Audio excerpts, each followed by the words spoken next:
Hello, everyone, and welcome to APS Webinars. The title of today's webinar is Letting the Perfect Be the Enemy of the Good, a crash course in return on investment, the second in the Success in Industry Career Series that we're launching this fall. I'm Crystal Bailey, and I'll be your host for today's broadcast. Thank you all so much for joining us. APS Webinars are brought to you as a service of the American Physical Society, connecting you with the expertise of individuals who can offer insight into physics careers, educational programs, and professional development for students, working physicists, and educators. Dan, can you advance the slide, please? Okay. Oops. Why doesn't it go down? You gotta click on the window. APS membership gives you easy access to valuable career information and resources like this webinar. Allows you to get your research out to the community and network with potential employers or colleagues at our meetings and have a greater positive impact about issues that are important to you through grassroots advocacy. It can also help connect you to a community of like-minded folks through participation in our forums, divisions, and topical groups. If you are not yet an APS member but value the things that APS provides, we would encourage you to consider joining today. And there's the URL. Next slide, please. So today's presentation features. I'm sorry, I got it wrong. One more. Sorry. There you go. That's okay. That, guys. That's all right. Today's presentation features Dan Pisano, who I'll introduce in more detail in a second. But first, some housekeeping. The first portion of our broadcast will be Dan's presentation. Then we will have a period of Q&A at the end. If you would like to ask a question, please type it into the questions panel located on the right side of your screen. You may submit questions or responses through this questions panel at any time during the webinar. You can open and close the GoToWebinar panel with the little orange arrow at the top left. So if you look at your panel, you can see that little orange arrow. And you can also use this panel to choose whether you want computer, audio, or phone. A link, this is being recorded, and a link to the recording of today's presentation will be emailed to you after today's event and will also be made available on the webinar homepage.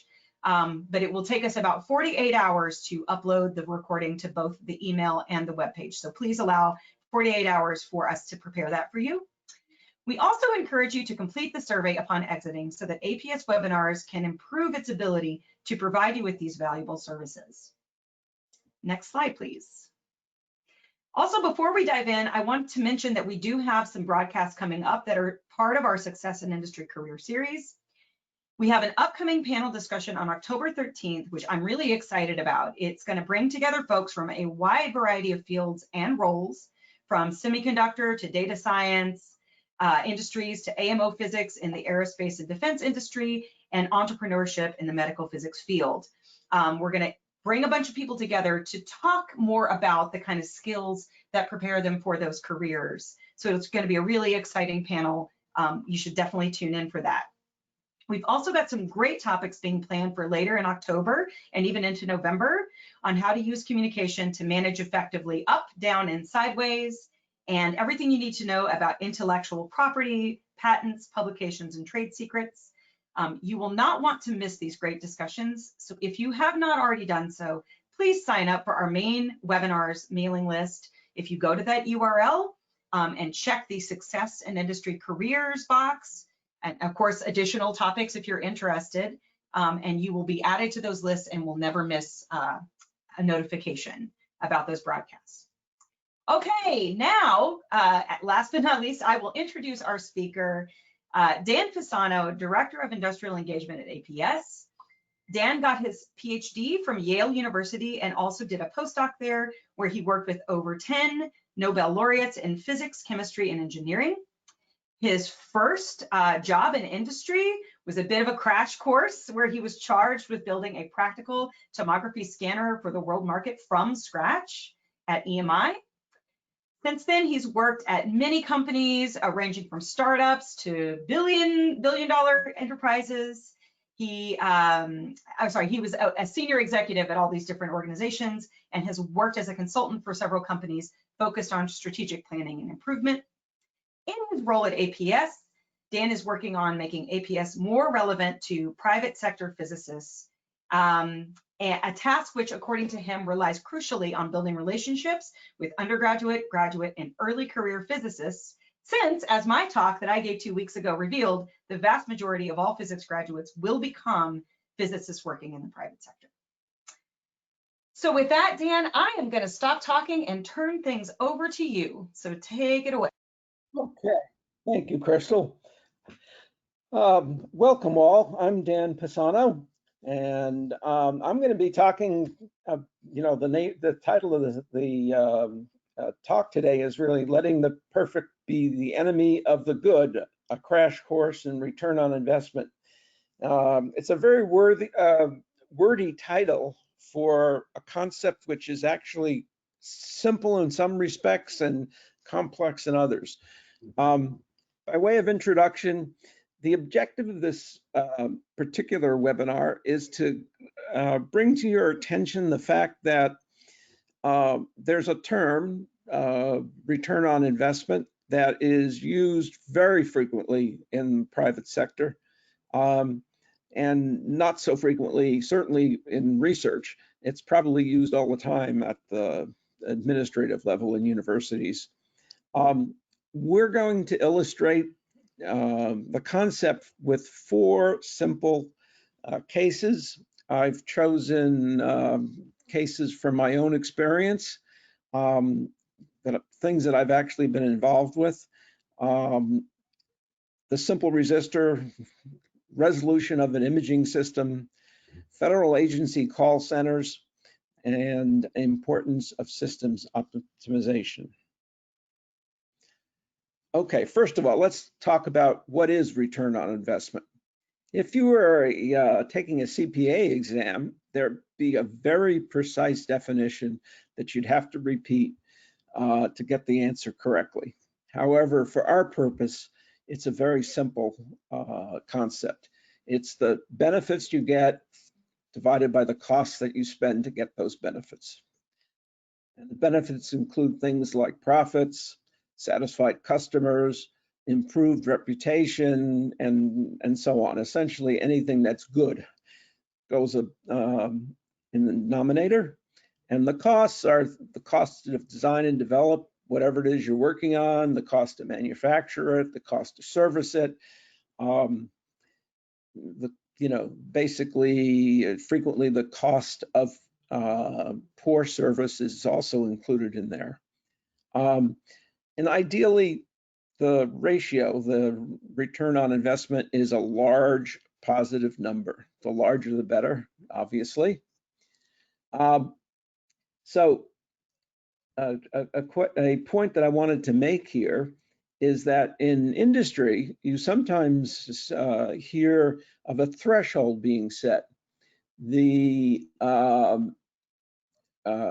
threshold being, the minimum return on investment that's worth undertaking. And while the simple ROI is kind of an outdated concept, it is at the heart of most decisions that a company makes. Okay, let's go to the first example, and I want to emphasize before I get there that these are extremely simple examples. I've stayed away from the the hard physics to emphasize the concept that we're trying to get across. So here's a very simple circuit. We have a 1 volt cell. We have a black box that has a resistivity of pi ohms. And we have this resistor R, which, as we see, has a voltage drop across it of about 0.5 volt. And the question they ask in the classroom is, what is the value of R? Well, it doesn't take too much into a E&M course to recognize that R is the same resistivity as the black box, pi ohms. Now let's go to the example in the industry. Is pi ohms the right answer for an industrial problem? Well, as you're going to see, it depends. First of all, if you have to choose a resistor, Here's a standard table of resistors. I mean, the industries have standardized resistors at various values. So this is a 1/4 watt at 1%. And the resistors typically cost in the order of pennies per, each. So if we look down this list, or look at this list, go down to, you can see we go down to 3.16, 3.24, 3.09. These numbers are close, but they're not 3.14159. So what to do? Well, we have 3 options. We can order a custom resistor made with exactly the value we want, 3.14159 ohms. The problem with that is twofold. First of all, there's bound to be a setup charge. Now, I don't know what the exact setup charge will be, but it's likely to be in the order of $1,000 or more. The second problem is that the lead time to get your resistor is going to be in the order of days to months. I personally looked it up, and companies advertise, in the order of 24 hours to 30 days to get a custom resistor, depending on what else you asked for at the same time. You could, in fact, take a bunch of resistors and put them in series, in parallel, and whatever else, to come up with precisely the value 3.14159 ohms. But you'll find that when you do that, the combination of these resistors are too bulky and costly to fit on this little circuit board that you see here on the right-hand side. Typically, a resistor would look like, here we go, something like that. And so if you had to put 3 or 4 or 5 of them in there, in that space, it would be very, very difficult. The last option is to choose the closest value, 3.16. And as it turns out, 3.16 is better than 0.5% accurate, which is pretty good for most applications. I mean, if you really needed better accuracy than that, then you have to go back and look at the other options. But this is the least cost, it's readily available, and it has adequate accuracy. So the takeaway from this is consider the ROI when designing. All right, you want to make sure you minimize the costs and maximize your benefits. Let's move on to the second example. And that is the resolution of an imaging system. And there's some terms in here that may confuse some of you. But in deference to Randall Munro, I've used stick figures. These are my stick figures, not his, to take you through this scenario. So Jeff is our guy on the left. Sue is our girl on the right. And Jeff says, we have a new project, design a medical imaging system. And Sue answers, okay. The only spec that looks hard is the 1/4 millimeter resolution, which is twice what the old system is. So Sue, being a good physicist, says, that's going to be tough. We'll go ahead and model it and see what happens. And modeling, by the way, is something which you do quite a bit of in an industrial physics environment. It's a lot easier, a lot cheaper to make a mistake in the computer than it is to do it in a real hard metal, as it were. Okay, so later in the lab, Sue's response is just no way. Trying to resolve 4 line pairs per millimeter on a raunchy grating means changing the source type and completely redesign the optics. Now, a raunchy grating is nothing more than looks like a diffraction grating that's alternately opaque and clear in 4 line pairs. So Jeff commits to talk to marketing and find out where that spec came from. So Jeff answers, physicians want to resolve 1 millimeter tumors, and they don't want to see anything smaller because they don't know what to do with them. And that's actually a very true statement. At some point in medical imaging, you can find tumors all over the place at very, very tiny sizes, and most of them don't cause any problems whatsoever. But at the 1 millimeter level, you're starting to get something that is worth at least looking at. For 1 millimeter tumors, Sue says all they need is 1 line pair per millimeter. In spatial resolution, why is there a higher spec? That's what's needed to find 1 millimeter tumors. Not really. What they really need is a density resolution, which is enough to differentiate between the tumors and the normal tissues. For us, that's easy. So here, there was a confusion over spatial resolution and density resolution. The takeaway, make sure you're both talking the same language. That's, and you know, in the classroom, most homework problems, and actually most classroom lectures, are set up very carefully. Words are precisely defined. Basically, you're told what to ignore and so on. In the real world, that's not necessarily the case. You actually have a situation where people use the same word to describe 2 different characteristics. And so just a statement of warning, make sure you're both working from the same dictionary.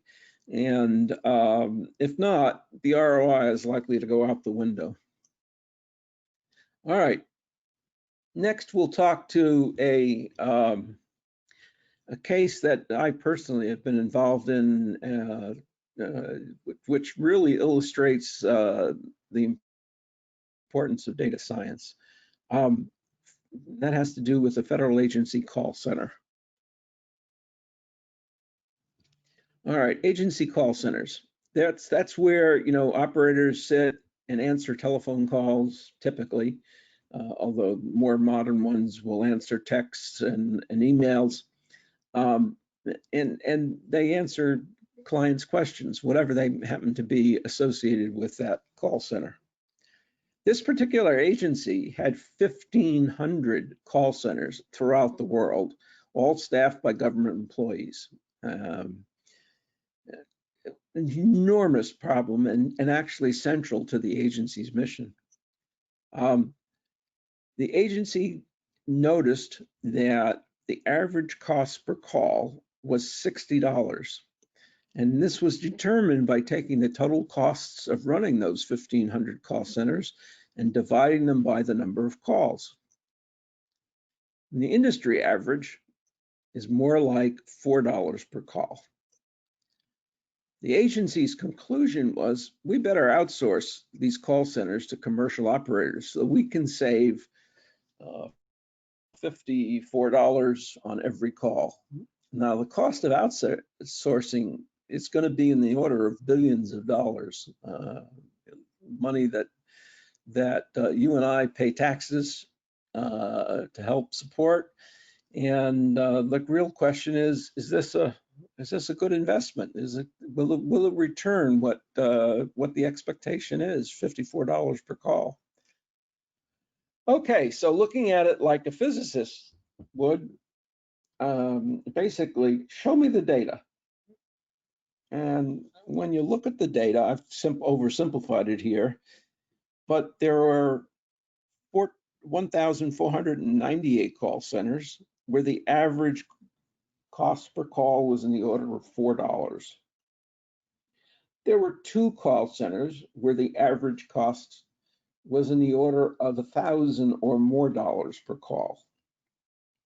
Now, that was an enlightenment to the people that I was working with, and rather an embarrassment to the people within the government, because they had really set their hearts on outsourcing. So what is really going on? I needed to explain this. Well, it turned out that the 1498 call centers were providing answers of an administrative nature.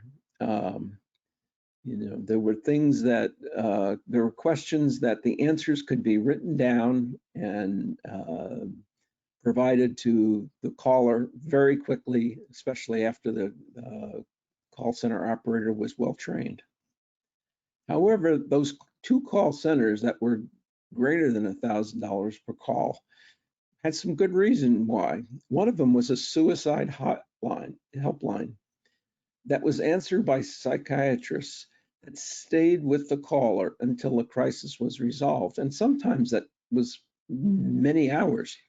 I mean, their main objective was to diffuse the crisis and get the person the help he needed or she needed. The other call center dealt with post-surgical support. Essentially, anyone who had had an operation and was experiencing some difficulty could call this number, and it would be answered by trained registered nurses and doctors. And they would stay with the patient until the issue was resolved. And sometimes that meant getting an ambulance to the patient and bringing him back into the hospital. So it could be, hours that this call might remain active. The conclusion was that really to get the advantage of $4 per call, the agency call centers did not need to be outsourced.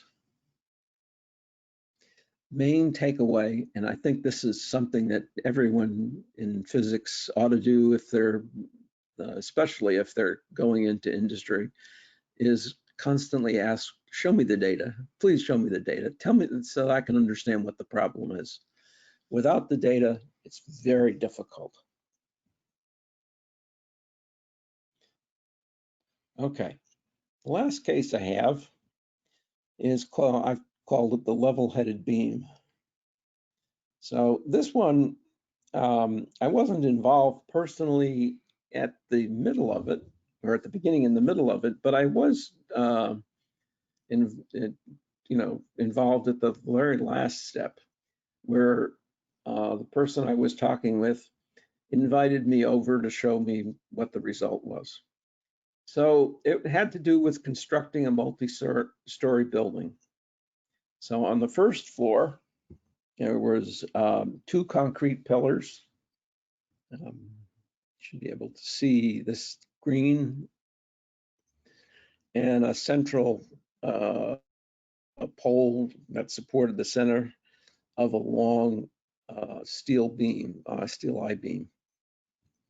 Okay, and we want the second floor to be level, of course, so we level the beam by, this had a screw in it, and you could jack it up to make sure that the beam was level, and that any deviation of the beam from level could be taken up by this screw.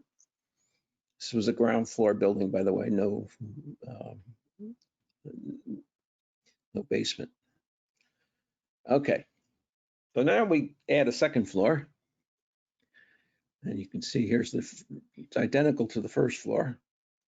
It has a steel beam, and it has a place for air conditioning, air handling system on the second floor. And the question was, or is, oops, sorry, is what might happen now? What could possibly go wrong? Remember, we've leveled this beam, and we've also leveled this beam. Well, I did see the result. Basically, this beam stayed fairly level. I couldn't draw it precisely, but this beam had a very definite deflection associated with it. It was so bad that at the center of the beam, you could actually put a finger in there if you dared to do that. And the guy who I was talking with was telling me this was a constant problem, because if we go back one step, ideally you'd think this thing should be level, but in reality, if you tried to adjust it level, when you put the second floor on, you got this. So you needed to put a little bit more pressure in the center to absorb the extra mass up at the top. So the takeaway here, and meant to be a fairly simple physics problem, is optimizing part of a system does not usually result in optimizing the system performance. In other words, the local ROI is not the same as the system ROI.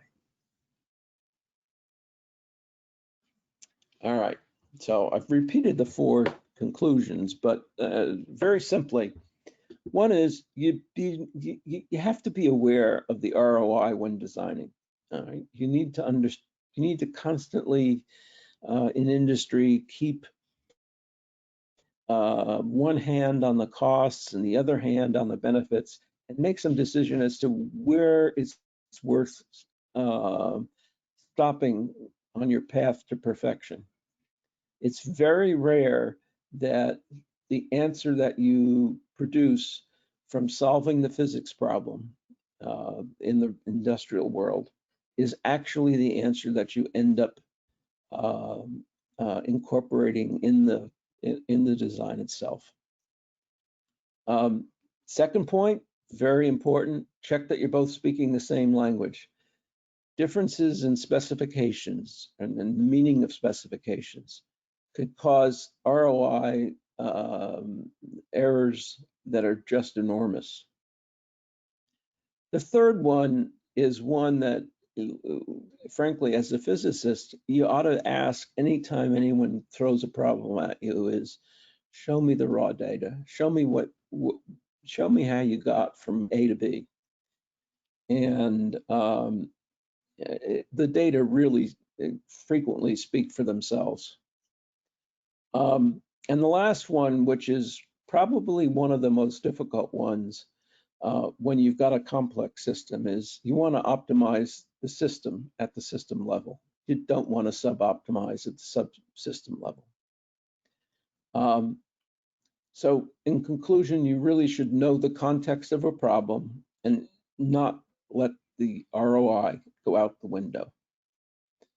So at this point, it probably is worthwhile opening it to questions. Yeah, Dan. Yeah, thanks very much. Yeah, we do have some questions coming in. So, and Dan, you may want to go back to your slideshow just so it's in case they want to. Yep. That. So one of the things that has come up, people were asking is, so when you think about being a graduate student and like I think that probably a lot of folks in our audience are graduate students. You gave the resistor as an example, like, is it exactly this precise number? Does it have to be this precise number? Thinking about the cost that would be associated with what might not be a return at all, because it doesn't actually have to be precisely that.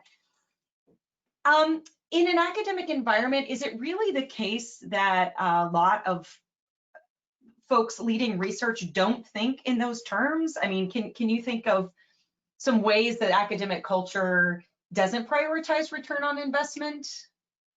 Yeah, I think, well, first of all, in the classroom, it almost never comes up, right? You're almost never asked for the best choice for the answer to a problem that's either a homework problem or a problem that the instructor poses to the class. In the actual research, you certainly have to worry about the costs.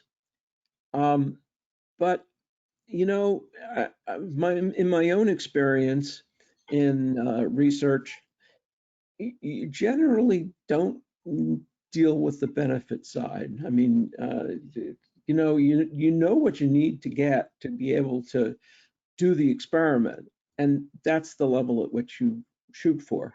Well, not irregardless of the cost, but rather, subject to the cost. But it's not something that's generally at the heart of decision making. At least that's how I found it. Yeah, it's interesting. I'm just thinking back to my own experience as a grad student at Indiana University, and certainly, I think their attitude, the attitude of doing the experiments was basically, how do we spend as little money as possible? That was pretty much where it was. Not is this thing going to give us the maximum return? Like, is this thing that I'm building really going to work the way I need it to work? Right. So it was all about minimizing that denominator and not really thinking about the numerator. So I think that's a really important point. So a related question. Well, we had somebody ask early on, like, how do you quantify something like customer satisfaction? In an industry setting, you said maybe it's the results, maybe it's customer satisfaction, maybe it's a more effective process that beats your competitor. So there was a question about how do you quantify something like that? Well, yeah, no, that's a good question. It's certainly difficult. Typically, in industry, the best way to quantify customer satisfaction is to look and see whether they come back and buy something else from you as a company. If, on the other hand, you're producing something that costs an awful lot of money and they're not likely to come back and get a second one, like an aircraft is a poor example, but like a spacecraft, you want to see how they react after they've had the product for a while. So you use surveys, just like you might use, and just like you might hear about on television.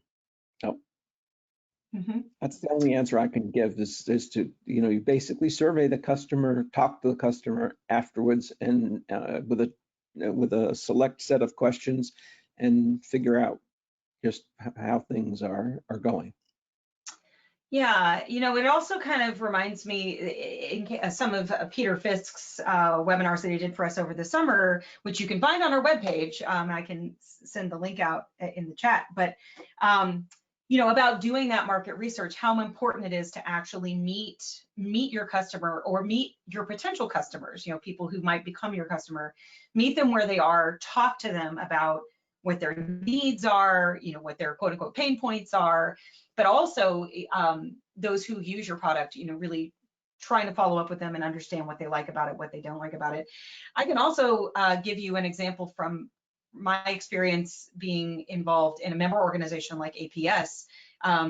Certainly, customer satisfaction is very, very important to us because we want to retain members. We want to attract members. We want to be able to offer a value proposition to people so that they want to kind of stay affiliated with APS. So we definitely do lots of surveys. We talk to people at our meetings. People will talk to folks at the booth. Yeah, you usually are pretty forthcoming with things that they like or things that they wish were better. So I think it is kind of a qualitative thing, but it certainly can be measured. Very definitely. Yeah. And so a follow-on question to that is, okay, so let's say that you find a way of kind of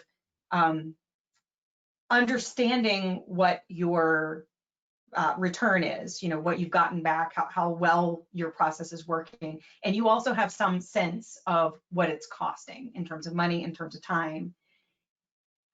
How is it determined what that optimal ratio is? Like, how do you know when that it's okay or it's not okay? Do you have some examples or ideas about that? Yeah, very definitely.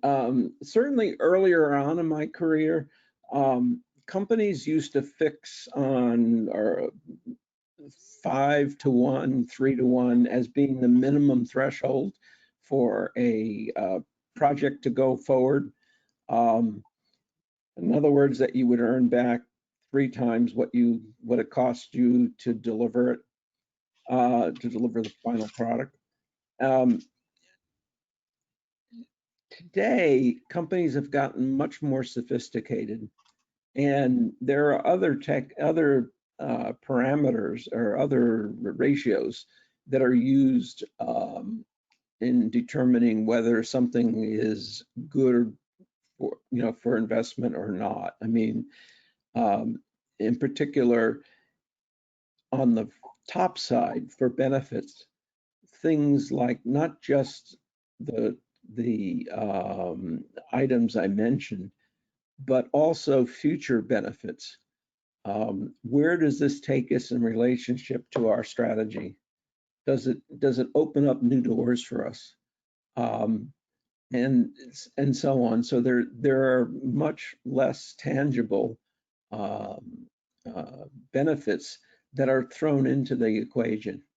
And on the cost side, there's something that which is an obvious thing, and actually most college students manage to recognize it before they get their bachelor's degree, and that there's opportunity cost. In other words, relevant to an undergraduate, if you take a particular subject, a particular course, you're giving up the opportunity to take all of the courses that meet at the same time.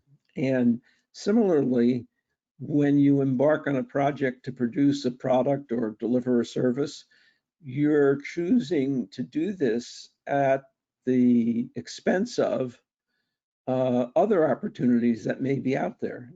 And it's these lost opportunities, as it were, that can sometimes cost you quite a bit in the long run.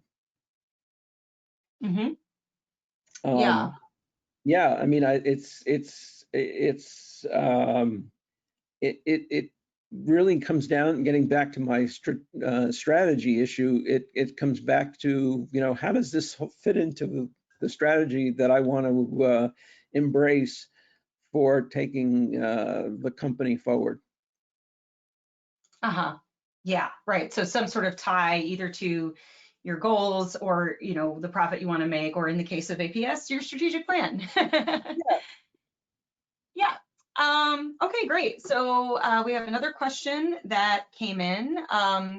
So it's sometimes in research or industry, you do some steps and next you have various possibilities. You do something and then there are different ways to go on from there. Should you optimize till the end of, should you be constantly thinking about optimizing your return on investment at each step, or are you really just thinking about the end product? Typically, you think about the end, about the whole process. And a good example of this is that one of the companies I worked with used to always have 2 independent development groups work on the same project to see where they would come out to be. And at a certain point, basically after the proof of concept part of the project was complete, they would evaluate the results and give the rest of the project to the group that produced the best overall return on investment for delivering the final product. It's an expensive way to go, but it certainly does open up the door to some creative thinking. Mhm. Yeah, yeah, absolutely. And so, we know that this is a really important thing that people should understand if they're going into industry. I cannot tell you how many times I've heard from my colleagues in industry that they feel like that is lacking. It's one of the key skills that is not readily evident. That they have grad students coming in and working in industry. They've got all this great scientific and technical ability. But yeah, like you said, they're just not used to thinking in terms of, this is good enough. We need to move on now. We've invested enough of your time, because every bit of your time that a student is working on a problem is an investment. It is a cost, right? And Right. so knowing where that threshold is. So I guess, first of all, is there a way that a grad student or somebody who is working on getting their PhD, say, in grad school, can actually build this skill? Is there some way they could be thinking in their everyday life that can help them build an awareness of this? Sure. I mean, I think in terms of, most graduate students are working under some type of grant in which they've been allocated, a certain amount of money. And perhaps they ought to, instead of just saying, okay, this is what we have to do to get to the end, stop and think at the beginning, what options exist? What ways can we get to the end that would allow us to get the best result? I mean, typically in an experiment, you'd like to be able to get more information, more data, or more precise data, or perhaps you'd like to be able to measure a second parameter that, if you thought at the beginning on how you might do this, you could maximize, in the case of a graduate student experiment, the return on investment, where the investment is the size of the grant and the return is that extra data, the extra precision, or the extra parameter that can be measured. Does that answer your question? Yes, I think so. So just to make sure I understand, but I'm like trying to put myself in a role play of a grad student, right? Okay, so I've heard Right. I gotta have this ability to kind of think about ROI. So I'm in a research group. So are you saying that as a grad student, you could, for example, think through the different ways to get to your final result that you want, and think about the cost that could be associated with each one of those things, like even try to do an estimate of the amount of time or the amount of resources that would be needed, and then, I don't know, approach your advisor and say, hey, I thought about this. I'm just trying to imagine what that would look like in Sure, practice. sure. So I did my PhD thesis on an accelerator, using an accelerator, and accelerator time was precious. So it somewhat forced the grad student to think about what measurements he was going to make for each hour that he was going to be using on that accelerator. And it's a very similar problem to what astronomers face, right? They have certain number of hours of observing at a particular observatory, and they need to choose what is it they're going to look at, what is it they're going to measure in those hours.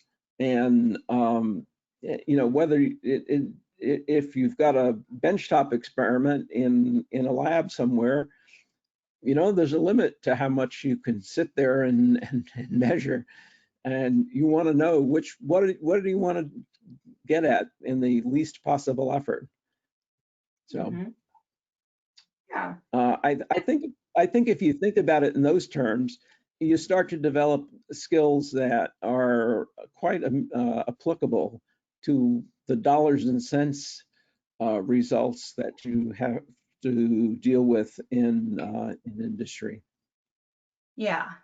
Yeah, and I definitely agree with you. Like that certainly was the furthest thing from my mind as a grad student. I mean, I think a lot of grad students actually assume that their advisors are doing that kind of calculation, and I can tell you that that's not always the case. You know, one of the things that we often say when we're talking about, you know, I'm a proponent of teaching these kinds of skills as people are learning physics, going through their physics program. And a lot of times, you know, you get some pushback saying, well, that's not what we do. We teach physics. You know, we're preparing people to become academics, even though a very small percentage go into academia. But what most people don't realize is that these skills actually make you a more effective academic scientist as well. Yeah. Because I've certainly come across examples of, you know, academic researchers who really don't always think about the amount of time and resources that they're spending to get to their Oh, result. absolutely. Sure. Yeah. Sure. Yeah, and frankly, you know, more and more research is done collaboratively today, and in academia, and it's important that the person leading the research effort, you know, ask those questions of the members of the team to think about how to optimize the amount they get for the money that they're given. Absolutely. And I would say to some extent, that's also very important for grant writing Yeah, as well. You absolutely. want to be able to demonstrate to the funding agency that you're doing as much as you possibly can toward your goals with the resources that they have given you. Yep, yep, Um, definitely. okay, so and then a related question is, so if you're a graduate student and you're applying for an industry job and you have managed to kind of build a little bit of these ROI skills, what's the most effective way to actually communicate that to an employer? Good, very good question. Um, the in my own experience, the best way to communicate a skill that you have developed to another, or to an interviewer, to another person, another researcher or industry folk, is to use what I call a proof statement. Basically, give them an example, a concrete example of what you've done, and that illustrates that you must have known the skill that you're talking about to be able to accomplish what you've just, you know, spoken about. Um, so if you know, if we're talking about ROI, use an example from your research that shows that you at least thought through that aspect, um, that skill, in developing your research plan. Okay. Yeah, that makes a lot of sense. And I've heard from other folks from industry who've given advice, you know, to as much of an extent as possible when you're applying for jobs and interviewing for jobs, you want to be able to tell stories about things that you've actually done and relate it to specific projects that you've worked on. So Right. as you're going, you know, if you are interested in an industry career and you can create these situations where you have thought about ROI and maybe saved your project or your advisor money or time or made things work more efficiently. You want to be able to, you know, write that down so you can give that as a concrete example to a future employer if you're Yeah, applying. and you know, from an employer's point of view, it's not so terrible if you've messed up uh, and you've gotten a poor ROI in a particular situation, but it does demonstrate to the employer, prospective employer, that you know what this, you know what the term is all about, and you know how to think about it, things in those terms. Mhm. Well, it's a Um, little different, but yeah, it doesn't always have to be a perfect example. yeah, absolutely. There's another question that's come in. And I think you said earlier, like the average ROI for something in industry, you said about 5 to 1 or 3 to 1. Is there kind of a minimum below which, you know, companies won't pursue an idea Okay, or will axe right. something? Yes, actually, those numbers were the numbers that I'm familiar with that we used back in the day, if you like, when I was working on projects. The 3-to-1 and 5-to-1 were thresholds below which we didn't pursue the project. But I would say there's more of a focus today on achieving a goal or achieving a strategy that your company, whether it's a startup or a billion-dollar giant, so that the real benefit, the real ROI is actually achieving that goal or making a step towards that goal. And it's important that when you're evaluating a project, you look at it in those terms. Does it take me closer to that goal? And clearly for a startup, as an example, most startups lose money during the first few years of their existence. And you don't want to measure the ROI of the particular product or particular concept that you're working on day one, because you're hoping to build a much better situation, in year 3 or year 5.